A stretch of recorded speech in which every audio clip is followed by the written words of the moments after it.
Hello and welcome back to Up the Villa. This is my debrief / conversation about Aston Villa's defending. It should be a good day today.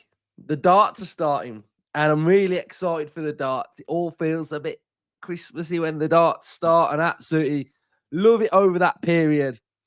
Well, I've got to get just something off my chest about Villa's defending, and I'd love to hear your thoughts in the comment section down below. So if you are new around here, make sure you are subscribing to the channel. That helps me out a lot. If you can make sure you're hitting the like button as well, that helps the algorithm. It attracts more people to the shows, so make sure you're always hitting the like button. Let's try and get around biggish. Let's try and get 600, and more importantly, comment your thoughts in the comment section down below then. So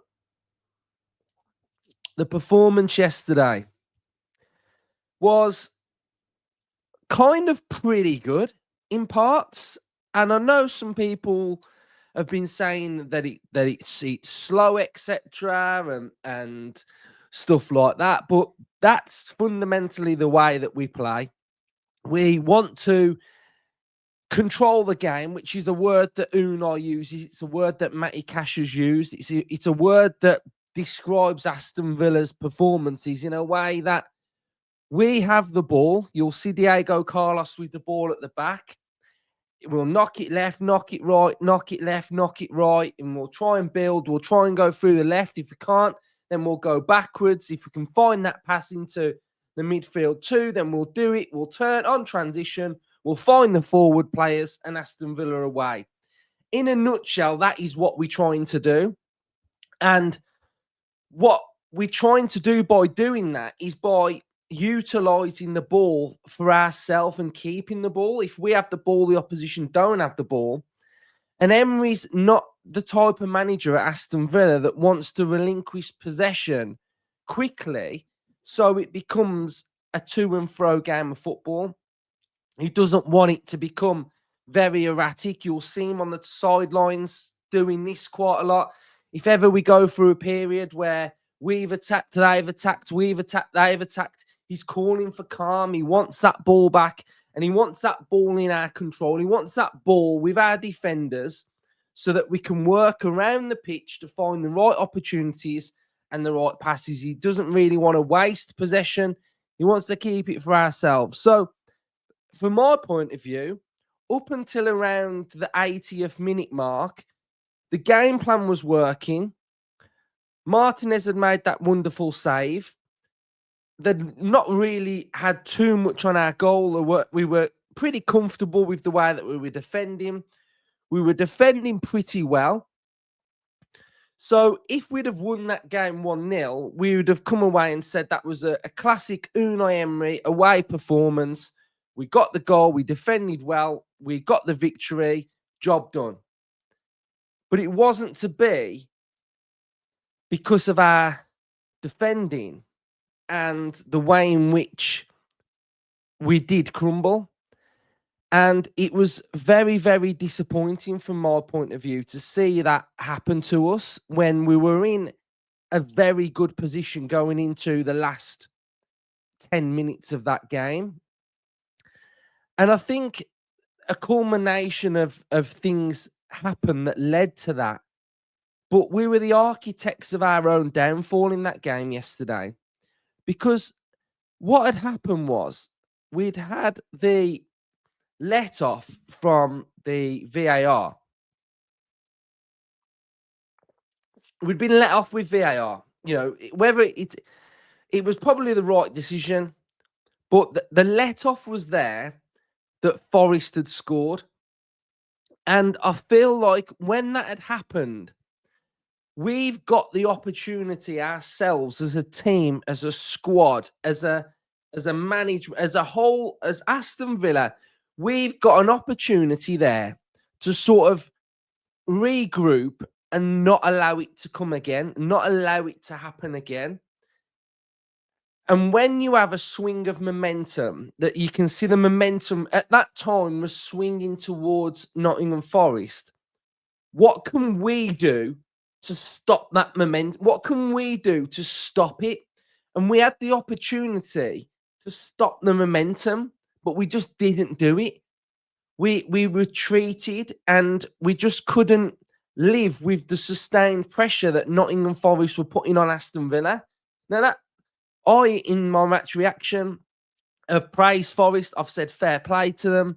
You know, they went for it and they got the victory. But from a Villa point of view, from a Villa fan, we can stop that momentum by doing something either tactically or on the pitch or with leadership. So I really feel like we had the opportunity to stop it and we didn't do it. We allowed Forest to build. We allowed them to get ahead of steam. We allowed the crowd to get up for it. And I just think it was really disappointing. And I think some of the substitutions, like I mentioned yesterday, you know, the day after, I'm reflecting and I still stick by what I've said. I just don't get some of the substitutions.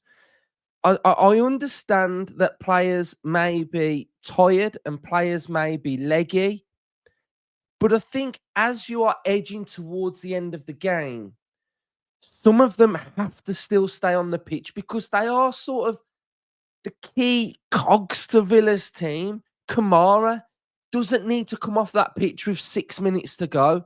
He needs to stay on because it's not only his playing ability, but it's his awareness in open play to sense danger, his heading ability. So I felt like Kamara probably shouldn't have come off. And then my other one is the John Duran Watkins substitution. Personally, I didn't understand that yesterday. If I take a look at the tactical pad and what you can see is you can see that when Aston Villa had got the ball, what you'd got Tielemans and Kamara being shut out by the three midfielders of Nottingham Forest. And we spoke about the Nottingham Forest press as well. And we spoke about that if Villa can bypass the Nottingham Forest press. So once they press like this, there's generally one midfielder that goes, one will sit. And what you'll find is that the Nottingham Forest defence doesn't push up. It doesn't push up high. So when I spoke about in the preview that if you bypass their midfield press, there's a gap in the middle where if Rodgers gets the ball in this area, he can try and exploit it. And Forest fans were saying, you know, you've picked up on that because that's a big weakness in our team. But the other interesting part of that is this defence doesn't push up. This defence doesn't have space in behind. It stays deep. It stays in a bit of like a mid to low block. It stays in and around that area there. Now, with the Ollie Watkins substitution, and we're talking about a player coming on and looking what Watkins' key strengths are. If Watkins' key strengths are peeling off, they're running in behind, they're finding space behind, there's no space there. There was no space for Watkins to run behind Nottingham Forest. And if that's one of his big strengths, I just didn't understand it because Duran's strength is coming a little bit in these areas here, holding up play, linking up a little bit, and then that clutch player that can just, like his goal, half chance. You know, he got no right to score that header yesterday. That header, a brilliant balling from McGinn, but most of that is on Duran. The position where he was pretty central, he's had to arc it, power it, that's on Duran. Those moments, I think Duran should have stayed on the pitch as well, because what you're going to get with Duran still on the pitch is a bit more of a focal point and a presence where if you go a little bit longer, not behind, but longer to him or longer to his feet, he can hold it up a little bit. So I felt like some of those substitutions were a little bit, didn't help with momentum. And I think when we needed a momentum shifter, I don't think they helped us as much as what we needed them to help us with. And I think we are sort of getting into this little bit of a we're trying to really please our strikers at the minute. We're trying to we've seen it in games, aren't we, where one's coming off at 60 and the other one's getting the 30. And then we saw it against Southampton when Duran had got his first start. We brought on Watkins, and it's like, did that substitution really need to happen? But we just did it anyway. I don't want us to get into this situation where our forward line substitutions are just pre-planned on 60 or 70 that one of them comes on, because Duran did nothing wrong to come off that pitch, I don't think, yesterday. And I think it's all helping with momentum, really, of what a player can offer. Like, we've got Watkins is good in the box as well, but we've got Duran's height on set pieces and corners as well. So it's not like we need Watkins's heading ability in our own box. So those are some of the things where I don't think, like, momentum, that our substitutions, I don't think, really helped the momentum of Villa in that game. So we're going to take a look at some of the defending for some of the goals, because I've titled it Villa Can't Defend. So we'll take a look at our defending, and we'll see why. So I'm starting to get in my head now that Villa have got to score 2 or 3 goals to win a game of football, because we're probably going to concede, aren't we? Which is a bit of a problem, that we are going to concede in games, and we're going to have to score 2 or 3 to win games of football, which is frustrating. Up until the last 10, and up until these 2 goals, our defending wasn't bad at all. But fundamentally, we still conceded 2 goals. So I'm going to break them down, and we're going to go with which one are we going to go with first? We'll go with the first goal we conceded first, and then we'll do the second goal then. Right, so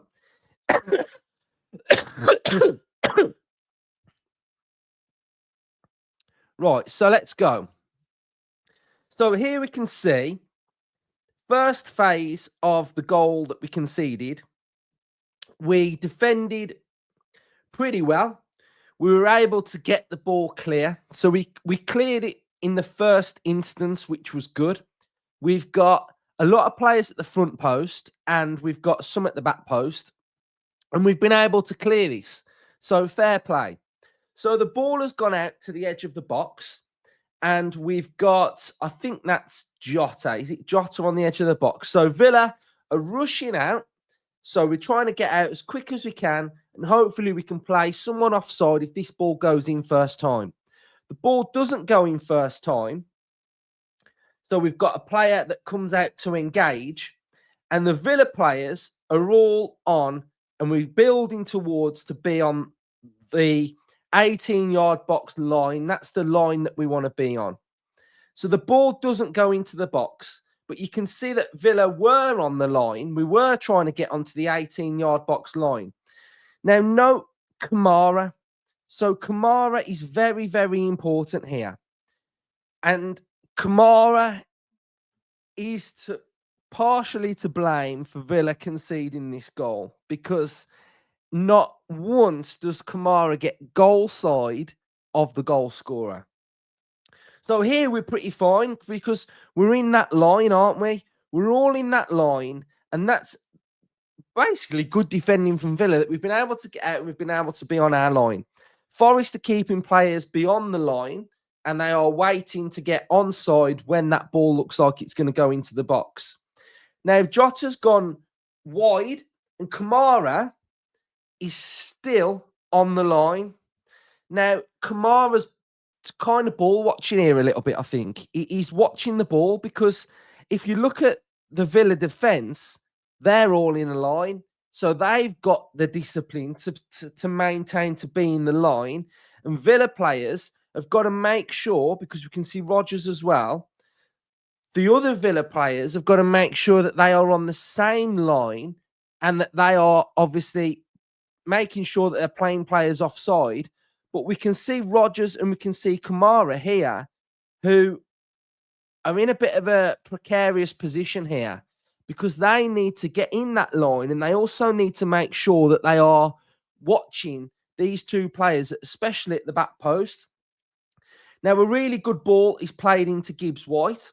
We can see that the majority of the Villa team are in a line, but we can see that Rodgers at the back post and Kamara are not in that line, and they are not goal side of their players. Now, what they need to be is Kamara needs to be here. Kamara needs to be this side of this player so that if the ball goes into the box, he can still stay in the line of the rest of the Villa players and play him offside, but he needs to make sure he's in a position that he can challenge this player. And then what ends up happening is that Kamara, we can see here, is still the wrong side of the Nottingham Forest player, and it's a free header. He's not going to score an easier header than that all season. And that just shows a fundamental switch off from Kamara and Rodgers. For Rodgers wasn't goal side either, but towards the end of that move, he managed to make sure he was by Chris Wood. But it's poor defending because there's so many opportunities. And like I'm talking about, Villa had an opportunity to swing momentum and get back on track. And once one goes in, take the initiative. But we had ample amount of opportunities within that move. When it goes out further wide, just get back on goal side and get in front of your player. Because when you're playing football as a kid and you get told goal side, always be goal side. Always have to be goal side. If you're not goal side of the player, he's going to have a free header. And that goal there, he's not going to score an easier goal than that all season. Because that player's probably thinking, Christ, he's not even come near me. Like, if I just run into the box, get my little head on it, goal. So, bad defending like that. Really, really bad defending. And yeah, not good. Right. Now, disclaimer on the winning goal for Nottingham Forest is it was a foul on Matty Cash. Okay. So, I've got the images to show that it was a foul on Matty Cash. But even though it's a foul on Matty Cash, there are still bad decisions in that moment that lead to it that can be so avoided, and it's so frustrating. So we've conceded, and Forest are pushing with high energy, and we are trying to play out here. Now, Carlos has played a pass to Matty Cash here, and there's not enough pace on the pass, but also I feel like with this pass, there's not enough pace on it, and Cash should probably have been a bit aware that the pace, he could see that the pace weren't on it. So should he have come to the ball a little bit more? But it gets cut out by this player here. So this is opportunity number one to clear it, and we've not done it because Carlos could have gone a bit longer. We've rushed it. We've tried to play to Cash when we're not really set and we're not in a good shape. So that's problem number one. Here, we've got into a perfect position to defend this now. So you've got a little runner through here. We've got players that are back. We've got Onana. We've got Rodgers. We've got Cash that's come back. So we've got back set into a pretty good position. And now here, we do something perfect. Like when this happened, I was like buzzing. I celebrated it a bit like a goal. Like fair play to Consa for cutting this out. Now, decision we can make. Consa takes a touch, clears our lines, but we play this little pass to Matty Cash. Now, here we play the pass. Cash isn't really ready to take this ball on because he's flat-footed to start with. So you can see that he's pretty flat-footed, and his body's not really open to receive this ball. If he was sort of more side on, so he's had a little look around him, he's checked his look, his body's open, and he's willing to open the ball to come into that area, then I feel like he's got an opportunity to ride this player a little bit more. And what happens is he rolls himself a little bit here. So now he's started to roll his body, but he takes his touch there. He takes his touch back into a danger zone. Take your touch into there. If he takes that touch into there, number one, he's riding the challenge completely.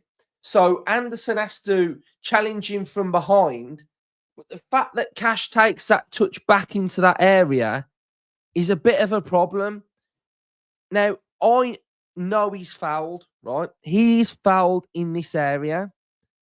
But if you're taking your touch back into Konsa, you're asking for trouble. You're asking to be challenged. You're going into a zone here that we don't want to play in. We need to be playing in this area here.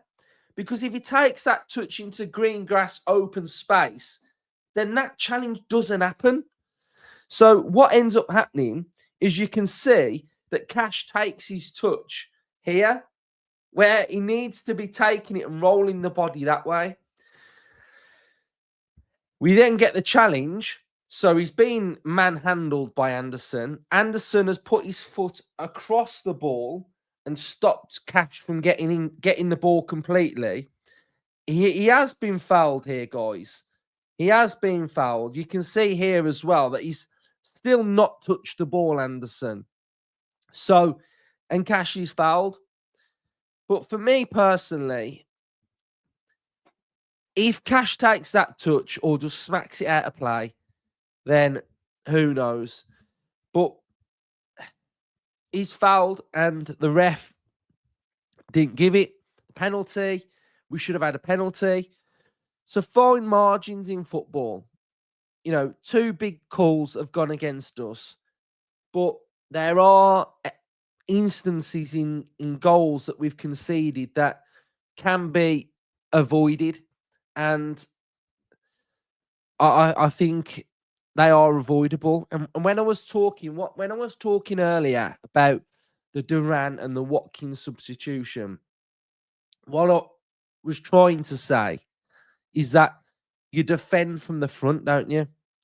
So by defending from the front, by having an attacking outlet or having an out ball, that gives you an outlet to defend from the front, because if we're able to hold the ball up better, we're able to limit the amount of momentum and opportunities that Nottingham Forest are going to be able to get on our goal.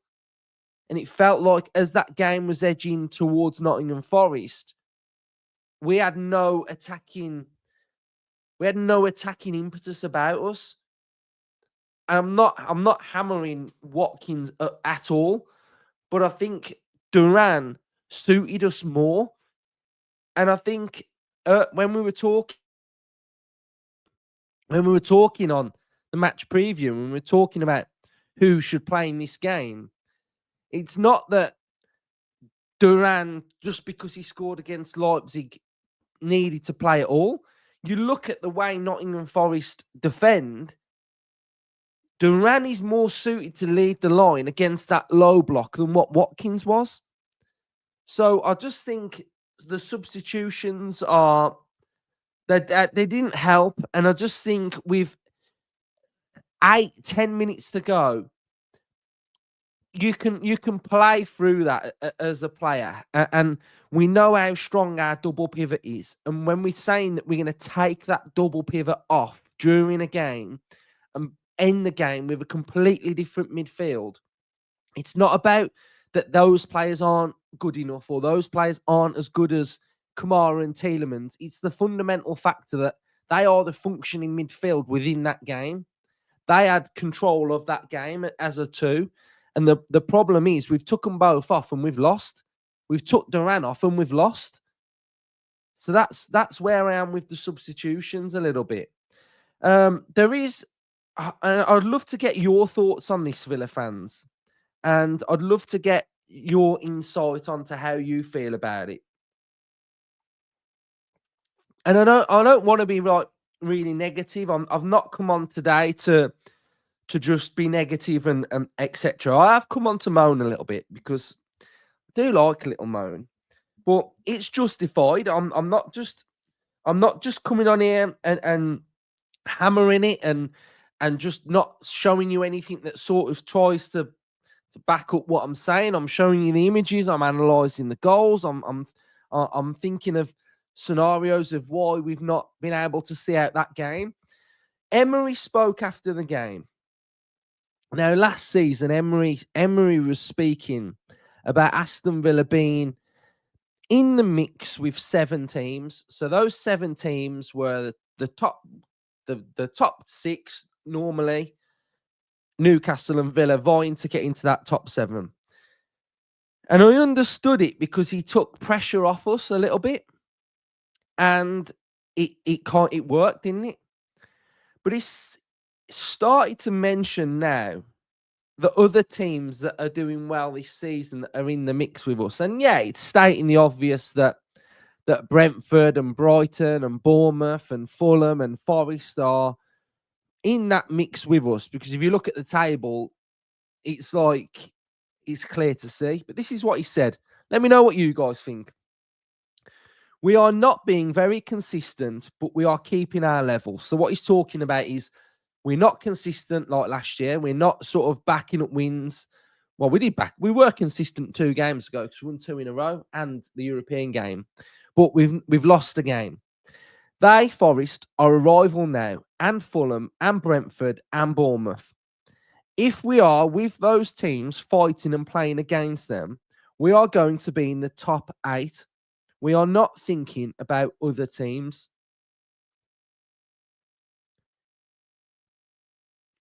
So, how I read that is, if we stick around Fulham, Brentford, Brighton, Bournemouth, Forest, then we're probably going to end up higher than those teams and potentially get Europe as well. And that's fine. But from a psychological point of view, are you not lowering your expectations a little bit? Because, hear me out, as a person, I always want to be the best version that I can possibly be. I want to, if I do something, I want to give my all. Going into the start of this season, the objective would have been pretty much what we all expected. We want to maintain Champions League football if we can. That is probably the highest we can achieve, top 4 again. But it's an aim. It's something that we want to replicate. But if not, we want to get European football. Okay? So Emery's never not been in Europe as a manager. He's never not qualified for Europe. So 7th, and that was exactly what I was thinking this season. I want us to get European football. Now, whether that's Europa League, Conference League, Champions League, any form of European football is big for this football club still. And while we're growing, we may have seasons where we try and compete for top 4, some that we might not, some that we will. We've shown we can do it. We can recruit in the summer and build and go again. But at the start of the season, you weren't mentioning Bournemouth, Fulham, Brentford, Forest. Your objective was to compete with the teams that we were last year, the top 4, the top 6. So I just feel a little bit like if you're now saying that you're competing with the teams that are in and around us and you're not looking at Chelsea, City, Arsenal, Liverpool, there's been a little bit of a shift there. And as a player, would you not be thinking, well, we're not competing with them then? So you take that little mindset edge away from, we're not competing with them. We're competing with these. I don't know. I just feel like that quote yesterday from Emery was a bit bit random, really, because he should be saying that we're competing with the top 4 teams anyway. And now that these guys are in the mix and that are in and around us, we're all competing together.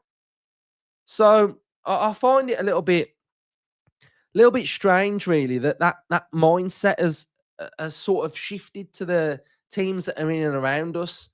I think we should be, as a club, still striving to be in and around where we were 4th, 5th, 6th. Like, it's clear that top 4 is probably not going to be achievable this year, but I don't know. I find that quote a little bit strange. Really, it seems to take that big club mindset away from what we're trying to where we're trying to get to. Really, but I'd love to hear your thoughts. Let me know what you guys are thinking. But they're just my thoughts. I'm just yeah, not sure about that one, really, because I think it allows you to sort of change your mindset a little bit of where you're at. So anyway, I've had a little bit of a moan, a little bit of a rant about our defending. Needs to improve